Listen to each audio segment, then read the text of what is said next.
va. Vous revenez à peine, vous répondez tout en même temps tout le temps. Vous revenez seulement de Bakou en Azerbaïdjan, vous avez pris l'avion cette nuit, vous êtes rentré à peine ce matin, pas trop décalqué, là, pas trop fatigué, ça va? Ben, un peu fatigué, mais quand on revient avec la médaille d'or, ça va. Pas trop frustrant de devoir quitter la compétition aussi vite, ça vient de démarrer, et puis vous, à peine votre médaille dans le sac, hop, on s'en va. Ça fait du bien parce que moi j'ai hâte de retrouver mes proches et oui, j'ai vraiment envie de prendre mes parents dans mes bras. J'ai envie de voir tous mes proches, ils me manquent quoi. Bon, vous nous les montrez? Ah ouais. Les médailles, les premières médailles d'or, on espère qu'elles en appelleront d'autres avec les anneaux olympiques dessus. C'est important parce que ça compte beaucoup à mes yeux. On rappelle que le karaté n'est pas aux Jeux olympiques. Et donc de voir ces anneaux sur une médaille des Jeux européens, ça fait du bien, j'imagine. Et oui, ça fait du bien. C'est vrai que ça nous fait tout bizarre parce qu'on n'est pas olympique. Et d'ailleurs, on croise les doigts et on espère que ce sera un jour. Qu'un jour, on pourra y être, quoi. On vous le souhaite de tout cœur. On va revenir sur votre compétition. Déjà, quels a priori vous aviez sur ces Jeux européens de Bakou, première édition? On n'en avait jamais entendu parler, on ne savait pas à quoi s'attendre. Est-ce qu'on est circonspect? Est-ce qu'on est enjoué? Est-ce qu'on est impatient? À quoi vous attendiez avant d'y être? Moi, j'étais très stressée. Ah oui? Dès que je voyais partout à la télé la pub passer sur les jeux, j'étais pas bien. C'est mon moment. Ensuite, c'est vrai que nous, la veille, on a fait le choix de ne pas aller à la cérémonie d'ouverture. Ce qui fait que nous, on avait un regard un peu lointain, on regardait à la télé. Pourquoi pas aller à la cérémonie? C'était trop proche de la compétition? On combattait le lendemain, donc c'était compliqué. Et c'est vrai que voir ça à la télé et voir vraiment comme c'était magnifique, franchement, encore plus la boule au ventre. Et je me suis dit, oula, en fait, ça va être énorme. Du lourd. Ouais, ça va être du très très lourd. Et alors, une fois que vous êtes arrivé sur le site, les infrastructures, l'organisation, Bakou, de manière générale, ça devait être incroyable à vivre. Ah oui, ça a été incroyable. En fait, moi personnellement, je m'attendais, j'avais vu les pubs, etc. Mais après, de voir de nos propres yeux, c'était grandiose, l'organisation était magnifique. C'est vraiment quelque chose à vivre et on ne sait pas si on va vivre ça une seconde fois dans notre vie, mais en tout cas, on l'a vécu pleinement et ça a été vraiment, vraiment grandiose. Et puis du coup, comme vous ne connaissez pas les JO, c'était une découverte pour vous, tout ce qui est délégation française, village olympique, la cérémonie, même si vous n'avez pas vécu, mais de près en tout cas, ça a dû être une grande nouveauté pour vous. Oui, et j'irais même une très grande famille. C'est vrai qu'on n'a pas l'habitude, on est plus entre nous, entre karatékas. Et c'est vrai que déjà partir avec toute la délégation française dans l'avion, partir à Bakou, c'est vrai que ça nous a fait tout drôle, je pense. Arriver à voir carrément notre immeuble spécialement pour nous, les Français, c'était grandiose. Et franchement, oui, ça change. Ah oui, c'était trop bien. C'était quoi vos objectifs à tous les deux? C'était l'or sinon rien, ou bien on ne sait pas trop où on va, un podium ce serait bien? Vous étiez partis pour quoi? Alors, l'or sinon rien pour Émilie? Oui, l'or et je me dis je vise l'or, mais après si je reviens avec une médaille, c'est déjà bien. C'est déjà bien. Bon. Est-ce que vous avez pu voir vos combats respectifs? Alors, il y a eu moins d'une heure entre vos deux combats. Est-ce que vous étiez chacune dans votre bulle ou est-ce que vous avez pu essayer d'encourager l'autre? Émilie, vous avez commencé? Oui, j'ai commencé. C'est vrai que... quand vous avez fini, vous avez... Oui, j'ai eu le temps d'aller voir ma collègue. Ah, ça c'est bien. Et d'ailleurs, tous les autres. Donc c'est vrai que c'était assez cool. Et vous, Lucie, vous avez eu le temps de voir le sacre, la première médaille d'or d'Émilie ou pas? Et oui, moi j'étais en train de m'échauffer. Oui, j'étais en train de m'échauffer. Donc j'ai eu son combat et je l'ai vu gagner. Donc, ça vous a motivé pour la suite? Oui, ça fait plaisir parce qu'on sait tous les sacrifices qu'on fait pour être là. Donc de voir notre collègue gagner, ça fait plaisir. Et vos combats respectifs, vous avez pu les revoir déjà en images? Ah oui. Oui? En boucle? On va les repasser encore une fois si vous voulez bien. Vous avez préparé une petite surprise pour ceux qui n'auraient peut-être pas vu votre sac. On va commencer par Émilie Thuy dans la catégorie moins de 55 kg. Vous dominez la Croate Jelena Kovacevic en finale. On va retrouver Fred Lecanu et Gilles Cherdieu aux commentaires. Allez, plus que 10 secondes d'égalité parfaite pour l'instant entre les deux combattantes. Et on demande quelque chose du côté du coach français. Y aura-t-il un point qui traîne, Gilles? Ça aurait été une bonne nouvelle pour nous parce que on serait à 2-1. À 5 secondes. À 5 secondes de la fin. Il y a une... Faut pas en direct si elle vient. Elle va vouloir faire la mytho là. Importante cette décision, Gilles. C'est peut-être la première médaille d'or pour la France, pour l'histoire de la France qui se joue là. Premiers Jeux européens. Je pense pas. Je ne vois pas de point marqué. Attention. En avant. Partout toujours.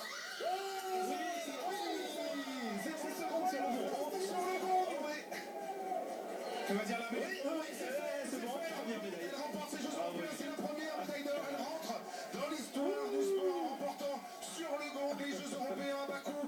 Et on vous avoue qu'on a encore les poils hein, quand on revoit ces images. Hein. C'est Je ne clair. trompe pas, Émilie. Alors, C'est clair. une victoire, on a vu, qui s'est jouée à la toute dernière seconde. Vous êtes à un partout et vous placez un contre du point au dernier moment.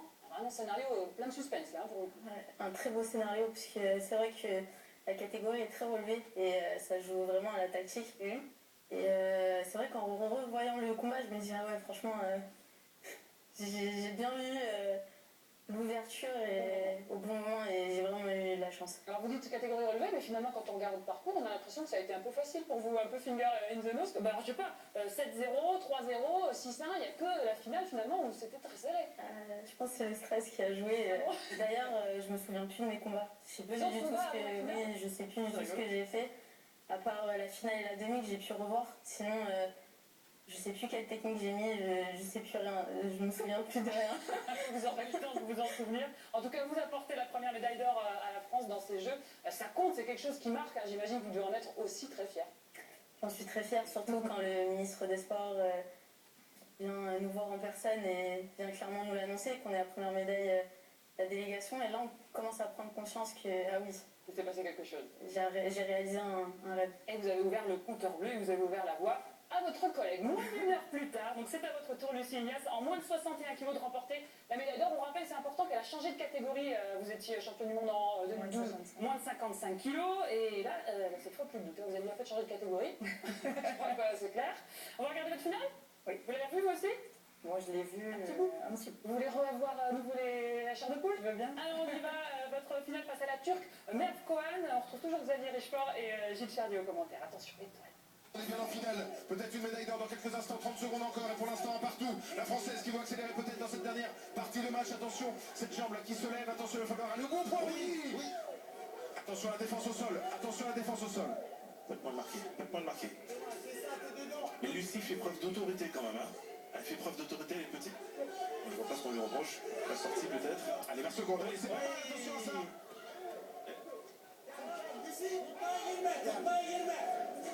Pénalité à nouveau.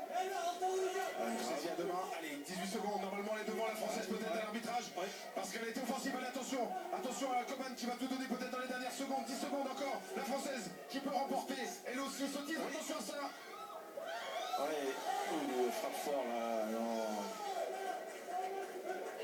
Elle sait qu'elle est menée au niveau du jugement des arbitres. Allez, plus que quelques secondes. Il faut résister. La Française donc qui va aller à la décision. Il va aller à la décision. Normalement, c'est à nous, ça, Gilles. Normalement, c'est à nous, sûrement. Une deuxième médaille d'or. Il faut du drapeau rouge. Allez. Lucie Ignace, la France qui remporte une deuxième médaille d'or. Lucie Ignace qui remporte la catégorie des moins de 61 kg. Il est beau votre bond de joie. Elle en peut plus. Ça vous fait quoi de revoir ces images? Ça me permet de réaliser encore un peu plus. Et c'est vrai que ça a été une finale très difficile, une journée difficile, parce que j'ai eu du mal à être dans ma compétition. Et après, j'avais plus le choix. À cause de quoi? Vous avez du mal à être dans la compétition au stress ou... J'ai pris connaissance du gymnase, de l'ambiance tout de suite en fait, et ça a été assez... le stress est venu tout d'un coup, et j'ai vraiment eu du mal à être dedans. Et après c'était parti, et en finale c'était vraiment une épreuve de solidité, de force, je pense. C'était super serré là aussi, une victoire longue à se dessiner. Vous en êtes à un partout, et c'est donc sur décision des juges que finalement la victoire vous est octroyée. Vous avez douté? Vous étiez certaine de l'emporter? Vous ne pensiez pas Je pense avoir fait tout ce qu'il fallait pendant le combat, et je me suis sentie légèrement au-dessus. Un peu en supériorité. Ouais, Vous attendiez parce que ouais, je m'attendais. Ça va, il a bien fait. Et du coup, vous apportez cette deuxième médaille d'or à la France, toujours en karaté féminin. Quand on rajoute aussi, parce qu'on ne va pas oublier vos collègues qui ont rapporté des médailles, médaille d'argent pour Steven Dacosta, le bronze d'Alexandre Harry qui est en moins de 50, ou encore l'argent en kata de Sandy Scordo, on peut dire que vous avez fait briller votre discipline et le karaté féminin. Vous devez être super fiers de ça.